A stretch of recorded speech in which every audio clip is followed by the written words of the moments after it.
हरिओम नमः शिवाय। ही कथा पाण गुरु कृपा सां हासिल करे रहिया आहियूं। महिरबानी करे गौर ॾेई ॿुधिजो। भक्ति मती मीराबाई जी। अॼु पाण मीराबाई जी जीवन कथा ॿुधंदासीं। गुजरात जे प्रमुख भक्ति प्रेरणा कवियत्री मीराबाई जो जनम विक्रम संबत 1561 जे लॻभॻि मारवाड़ जे कुड़के ॻोठ में थियो हुयो। पंहिंजे ॾाॾे जी प्रेरणा सां ई मीराबाई खे भॻवान श्री कृष्ण में अनन्य भक्ति भाव पैदा थियो। विक्रम संबत 1573 12 सालनि खां पोइ मीराबाई जी शादी चतुरकद जे महाराणे संघा जी जे वॾे पुटु राजकुमार भोजराज सां थी।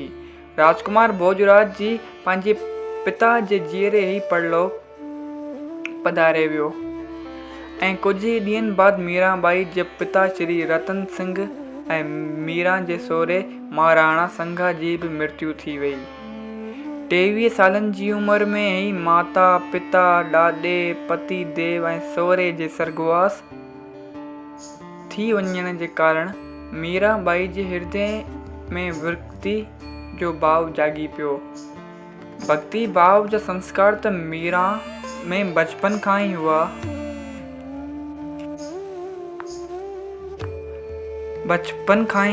उन जी भक्ति सां प्रसन्न थी करे ही उन जे पति देवराज जॾहिं जीअरो हो मेल में मीरा लाइ मंदिर जो निर्माण कयो हुअईं। मीराबाई पंहिंजो वधीक वक़्तु पंहिंजे अष्टदेव श्री गिरधर लाल जी पूजा अर्चना ऐं भॼन में ई गुज़ारींदी हुई। चवनि था त मीराबाई भगत रविदास खे ई पंहिंजो श्री गुरु धारण कयो हुयो। श्री गुरु महाराज जिन जी लाइ दिल में तमामु घणी भक्ति भाव ऐं श्रद्धा हूंदी हुअसि। ज़ात पात जो उते कोई भेदभाव न हुयो। मीराबाई जे पति देवराज कुमार भोजराज जे स्वर्गवास थियण बाद उन जो ॾेर महाराणो रतन सिंह राजगादी ते विराजमान थियो। जॾहिं उन ई ॾिठो त मीराबाई वटि हर वक़्तु साधू महात्माउनि जी भीड़ लॻी पई आहे ऐं मीराबाई उन्हनि सां गॾु नाच कंदी कीर्तन करे थी, उहो ॾिसी उन ई ॾेर खे तमामु घणो बुरो लॻो।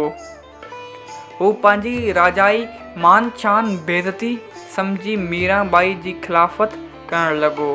जॾहिं मीराबाई साधू संतनि महात्माउनि जो सत्संग ऐं साथ न छॾियो त मीराबाई जे ॾेर उन खे अनेक कष्ट तकलीफ़ूं ॾियणु शुरू कयूं। एतिरी ताईं जो चरणा अमृत जे रूप में ज़हर संदसि मारण लाइ मोकिलियो। लेकिन मीराबाई त भॻवान श्री कृष्ण जी अनन्य भक्त हुई। उन जो रक्षक ख़ुदि भॻवान हुओ। उन करे हुन जो हिकु वार बि वंगो न थी सघियो।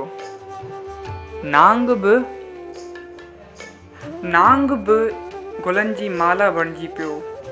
उन खां पोइ मीराबाई श्री वृंदावन में अची वई। कुझु वक़्तु श्री वृंदावन में नवास करे वापसि गुजरात हली वई ऐं पंहिंजे वधीक ज़िंदगी जो हिसो श्री द्वारकापुरी में गुज़ारियो। मीराबाई जी लिखियल लॻभॻि 250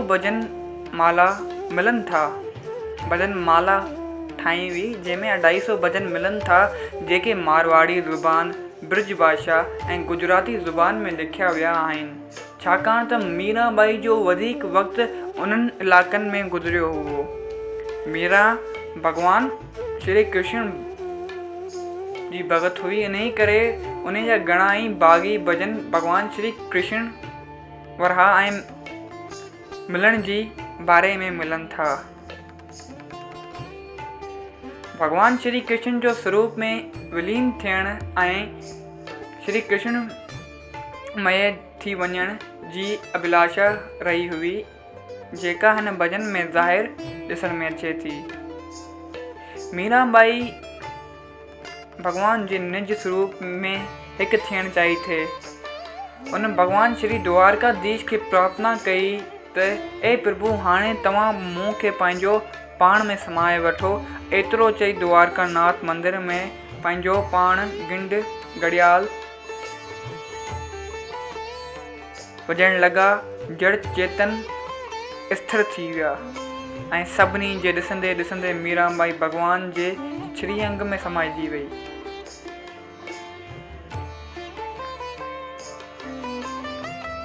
माण्हू चवंदा आहिनि कलयुग में भक्ति करणु तमामु ॾुखी आहे।